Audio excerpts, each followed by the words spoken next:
आप लोग के ग्रुप में भी एक ऐसा दोस्त फर्स्ट कौन आया? रैंचो। लेकिन दोस्त फर्स्ट आ जाए तो ज्यादा दुख होता है। तो जरूरी होगा, जो कि बहुत ही कम पढ़ाई करने के बावजूद भी आपसे बहुत अधिक नंबर लेकर आता है। First row right of the director, second row fifth से। ठीक है, और आप लोग गिनती न पढ़ने के बावजूद भी आप लोग का नंबर उससे अधिक नहीं आ पाता है या उससे बहुत ही कम आता है। तो इसके पीछे का क्या रीजन है, वो ऐसा क्या चीज करता है, तो आज की वीडियो में हम लोग इसी चीज के बारे में बात करेंगे। तो वो है हमारा आंसर राइटिंग। एग्जाम में आपको क्या करना है, टेंशन फ्री जाइए। सबसे पहले इत्मीनान। कुछ ऐसे चीज है जिसका आप लोग को ध्यान रखना चाहिए। ठीक है, सबसे पहला है हमारा कि हम लोग एग्जाम में बहुत ज्यादा एक्स्ट्रा कट कर देते हैं। ठीक है, एक्स्ट्रा कट कर देते हैं।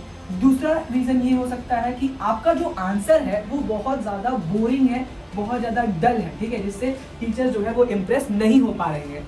तीसरा रीजन है वो है आपका बैड हैंड राइटिंग। ठीक है, बैड हैंड राइटिंग।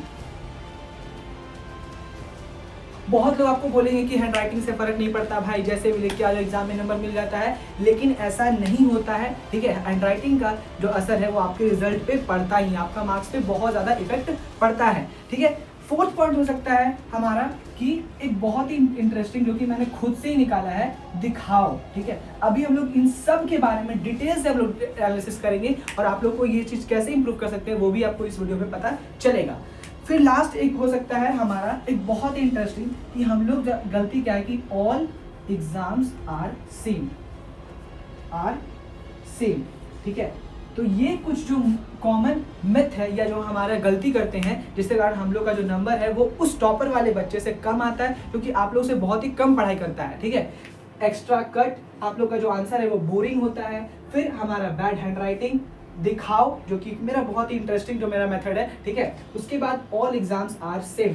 तो चलिए शुरू करते हैं, एक एक करके हम लोग डिस्कस करेंगे आज के वीडियो में कि कैसे इस सबको हम लोग ओवरकम कर सकते हैं। ठीक है, सो चलिए शुरू करते हैं। सो सबसे पहला वो है हमारा एक्स्ट्रा कट। आप लोगों के सामने ये दो कॉपीज है। ठीक है, आप लोग खुद ही बताओ कि कौन सा कॉपी जो है आप लोग को बेटर लग रहा है। ठीक है, देखो बेसिकली होता क्या है ना कि हम लोग जब एग्जामिनर के पास हम लोग जब कॉपी सबमिट करते हैं तो हम लोग क्या सोचते हैं कि हम लोग के पास तो खूब नॉलेज है। ठीक है, तो नॉलेज का वहाँ पे चेक नहीं होता है भाई, आप लोग का मेमोरी और आप लोग का प्रेजेंटेशन का चेक होता है। ठीक है, हम लोग जब भी जाते हैं चाय की टपरी पे पीने के लिए, ठीक है, तो वही चाय का हम लोग 10 रुपया देते हैं और वही सेम चाय जब हम लोग कोई रेस्टोरेंट में बैठ के पीते हैं तो उसका जो सर्विंग कॉस्ट है वो लग जाता है, और वही चाय जो 50 रुपया 100 रुपया के अंदर बिकता है और हम लोग वहाँ पे उसको पे करते हैं। ठीक है, तो यही चीज हम लोग को अपने एग्जाम से भी सीखना है कि कैसे हम लोग अपने आंसर को प्रेजेंटेबल बना सकते हैं और अच्छे से दिखा सकते हैं। तो उसके लिए सबसे इंपॉर्टेंट है कि एक्स्ट्रा कट नहीं करना है। ठीक है, इसको ओवरकम करने के लिए क्या करना होगा, जैसे देखो एक तुमने बहुत बड़ा एक आंसर लिखा। ठीक है, उसमें जैसे मान तुमने बहुत बड़ा एक आंसर लिखा, बहुत बड़ा आंसर लिख लिया। ठीक है, 3 4 5 10 लाइन का आंसर लिखा है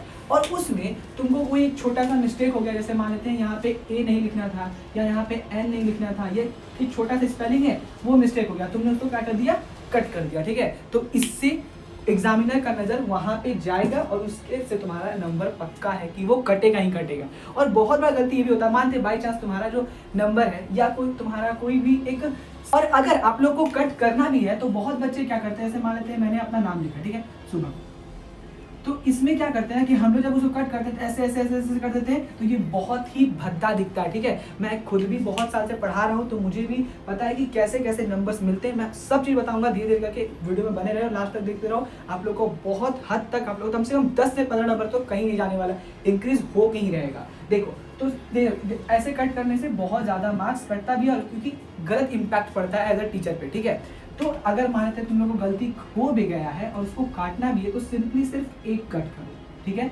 सिंपल सा एक कट। ठीक है, और अगर छोटा मोटा मिस्टेक है तो उसको तो अवॉइड करो, उतना ज़्यादा डिटेल चेकिंग नहीं होता है भाई, सिंपल सा बात है। ठीक है, चलो अब हम लोग दूसरा बात करते हैं बोरिंग के बारे में, बोरिंग आंसर। दूसरा मिस्टेक का बात करें तो वो है हमारा कि बोरिंग। ठीक है, हम लोग जो आंसर लिखते हैं ना वो बहुत ज्यादा बोरिंग लिखते हैं। ठीक है, आप लोग भी देखो कि अगर आप लोग के पास यहाँ पे 2 ऐसा आंसर्स लिखा हुआ है, ठीक है, या 2 पेज है, तो आप लोग को कौन सा पेज पढ़ने में ज्यादा इंटरेस्ट लगेगा। ठीक है, वो वाला पेज जिसमें सिर्फ और सिर्फ नैरेटिव लिखा हुआ है, सिर्फ और पूरा का पूरा एक पूरा पेज भरा हुआ है, या वो पेज जिसमें बुलेट पॉइंट्स का यूज किया गया है। ठीक है, पॉइंट्स वाइज लिखा हुआ है, उसमें तुम्हारा कुछ पिक्टोग्राफ यूज़ किया गया है, पिक्चर्स यूज़ किए गए हैं, फ्लो चार्ट्स यूज़ किए गए हैं, ठीक है, तो वो पे ज़्यादा पढ़ने मजा आएगा ना। तो वही चीज़ करना है हम लोग को एग्जाम्स में भी। तो जितना हो सके आप लोग को अपने कॉपी में, आंसर कॉपी में केवल और केवल बुलेट पॉइंट का यूज़ करो, जहाँ हो सके फ्लो चार्ट्स का यूज़ करो, ठीक है।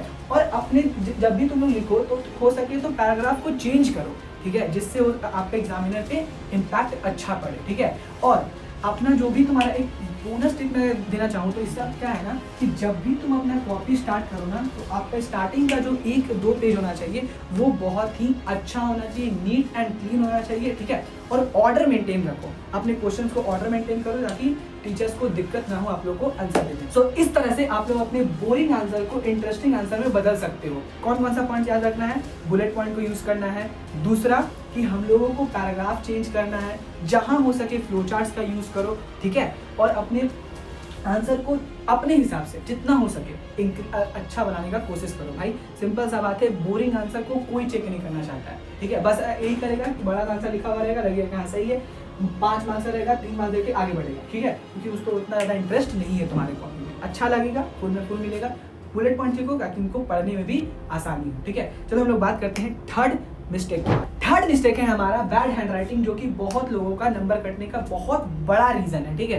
बेसिकली हम लोगों को क्या लगता है ना कि हैंड राइटिंग थोड़ा सा भी कुछ भी लिख दो चलता है, ठीक है। लेकिन देखो हैंड राइटिंग यानी ये भी नहीं है कि एकदम गोल मटोल होना चाहिए एकदम, या तो बहुत ही भद्दा। देखो ऐसा हैंड राइटिंग का मतलब ये है, इतना साल से जब मैं पढ़ा रहा हूँ तब से मैंने यही सीखा है, और इतना सारा एग्जाम देने के बाद, कि हैंड राइटिंग का मतलब सीधा है कि टीचर को समझ में आ जाना चाहिए, ठीक है। यानी अगर दूर से भी देखे तो कोई दिक्कत ना हो उसको पढ़ने में, ठीक है। जहां उसको दिक्कत होगा पढ़ने में तो आप लोग का मार्क्स कटना स्टार्ट हो जाएगा, ठीक है। तो हैंड राइटिंग ऐसा लिखो जो कि टीचर को बस समझ में आ जाए, ठीक। हैंड राइटिंग को इम्प्रूव करने के लिए आप लोग क्या कर सकते हैं कि आप लोग पेन्स का यूज़ करें, ठीक है।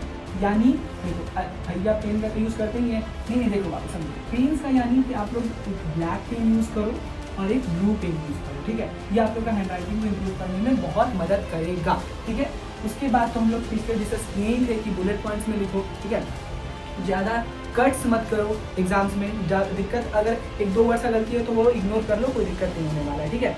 और तीसरा एक तुम लोग काम करो कि अब देखो अगर हैंड राइटिंग इम्प्रूव करना ही है तो बस क्या करना कि जैसे एक लाइन है, ठीक है, अपना मेंटेन करके रखो। कोई बच्चा का हैबिट होता है कि वो जैसे एक लाइन है ना यहाँ पे उसके बीच में लिखेगा,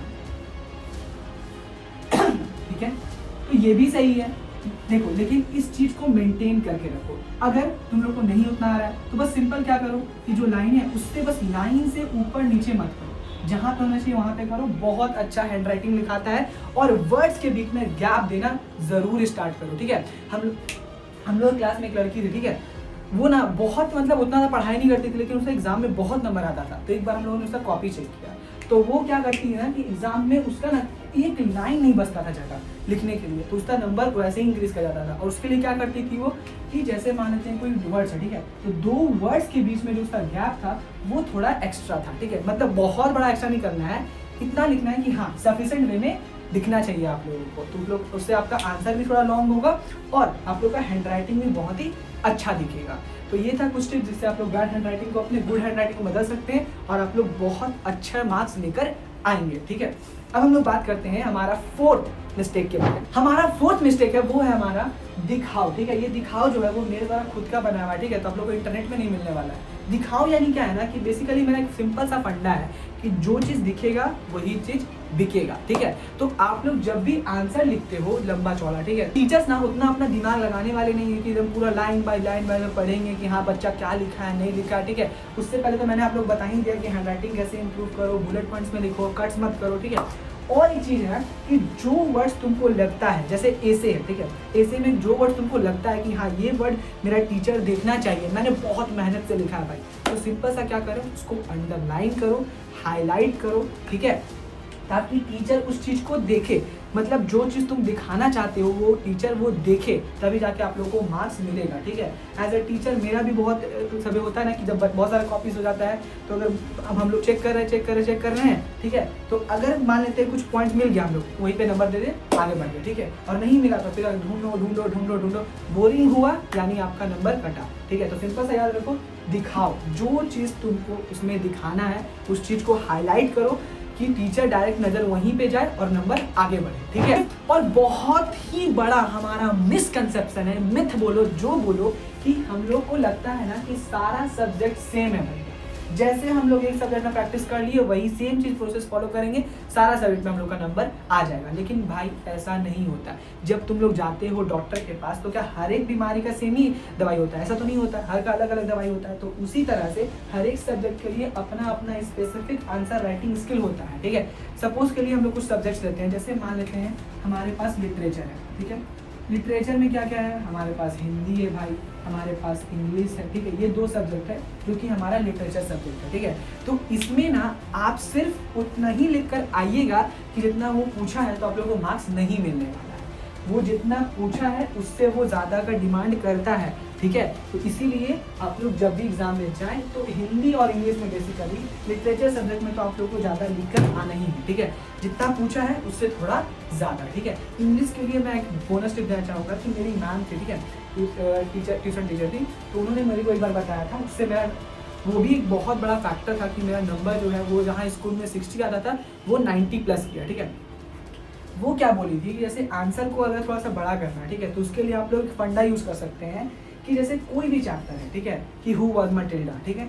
तो क्या करो ना कि सबसे पहले स्टार्टिंग में लिखो कि वो जो क्वेश्चन है वो किस चैप्टर से है, उसका राइटर कौन है, या अगर वो पोएम से है तो वो किस पोएम से है, और उसका पोएट कौन है, ठीक है। और उसके बारे में हल्का सा 2-3 लाइन का, ज़्यादा नहीं, थोड़ा सा ब्रीफ डिस्क्रिप्शन दे दो कि उस चैप्टर में बेसिकली बोलना क्या चाहता है। उसके बाद अपना आंसर से स्टार्ट करो, लास्ट में कंक्लूड कर दो, ठीक है। आप लोग का इससे इंग्लिश में बहुत ज़्यादा मार्क्स इंक्रीज करेगा, क्योंकि मेरा खुद ही इंक्रीज हुआ है, इसलिए मैं आपको बता रहा हूँ। सुना कहानी नहीं है, ठीक है, ये मेरा खुद का हुआ है, इसलिए मैं आपको बता रहा हूँ। उसके बाद बात करें अगर हमारा मैथ पोर्शन का, ठीक है, तो मैथ में सिंपल है, आंसर अगर सही है तो सही तो तुरंत ही हो जाएगा, ठीक है। आंसर को बक्सा में डाल दो, अगर आप लोग कंफर्म है कि आंसर आ ही गया है, और एक बार वेरीफाई तो कर लेना आंसर कि वो आ रहा है कि नहीं आ रहा है, ठीक है। अगर आ चुका है तो उसको बक्सा में डाल दो, नंबर नहीं कटने वाला है, कहीं नहीं कटने वाला। लेकिन बाय चांस अगर आप लोगों का जो नंबर है, ठीक है, वो ऐसा है कि मान लेते हैं आंसर जो है ना थोड़ा बहुत डाउट लग रहा है, ठीक है, तो क्या करो उसको कि पहले ना स्टेप मार्किंग भी होता है आप लोग का एग्जाम में, तो स्टेप मार्किंग का ध्यान देना, ठीक है। आंसर तो करेक्ट होना ही चाहिए, और स्टेप मार्किंग में भी कि जहाँ जहाँ फॉर्मूलाज का नीड है उस फॉर्मूला को लिखो, ठीक है। गिवन, टू, प्रूफ, जस्ट वाला क्वेश्चन तो लिखो, जहाँ पे भी ज़रूरत हो हर एक पॉइंट्स को नोट डाउन करो और क्लियर एंड कट लिखो। इसमें ऐसा नहीं है कि एक्स्ट्रा लिखने पे ज़्यादा मार्क्स मिलता है, ठीक है। तो जितना हो सके क्लियर एंड क्लिस्टर लिखो, और थोड़ा सा प्रैक्टिस करो घर पे, ताकि आप लोग को बनाने का हैबिट मिले, ठीक है। सो इसीलिए अगर मैथ्स का पूछो तो सिंपल सा कहानी है कि जहाँ फॉर्मूला नीड है उस फॉर्मूला को लिखो, कैलकुलेशन नीड है कैलकुलेशन को दिखाओ, साफ सुथरा रखो, ज़्यादा कट नहीं होना चाहिए, नहीं तो मार्क्स तो कटेगा ही कटेगा। ज़्यादा कट हुआ तो मार्क्स कट हो जाएगा, ठीक है। साइंस और एसएसटी का बात करें तो साइंस और एसएसटी में भी क्या करो, सिंपल बुलेट पॉइंट का यूज़ करो, फ्लो चार्ट्स का यूज़ करो, ठीक है। ऐसा नहीं होना चाहिए कि अगर हम लोग का एसएसटी का सब्जेक्ट है, ठीक है, उसमें हिस्ट्री है तो वो बहुत ही पुराना तत्व का चीज़ है, तो उसमें ऐसा नहीं है कि पूरा एकदम स्टोरी टाइप में लिख देना है। उसमें भी आप लोगों को जितना हो सके फ्लो चार्ट्स का यूज़ करो, जितना हो सके हम लोग का बुलेट पॉइंट्स को लिखने में कोशिश करो, आप लोग का मार्क्स खूब ब खूब आएगा, ठीक है।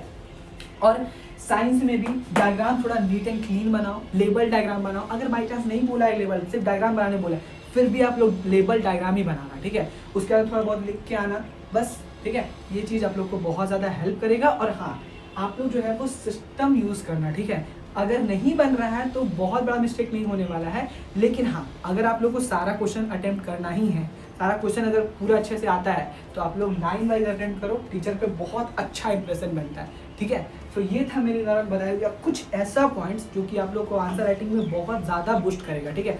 मैं आप लोग को ये जो पेपर है इसका जो है ना फ़ोटो खींचकर अपलोड कर दूंगा, आप लोग इसको देखो कि क्या क्या मैंने पॉइंट्स लिखा है, ठीक है। और ऐसे आप लोग नोट डाउन किया तो बहुत अच्छा बात है, ठीक है। आज से ही प्रैक्टिस करो इस चीज़ के बारे में। सो मिलते हैं हम लोग नेक्स्ट वीडियो में, ठीक है। तब तक के लिए थैंक्स फॉर वॉचिंग, और बोर्ड्स में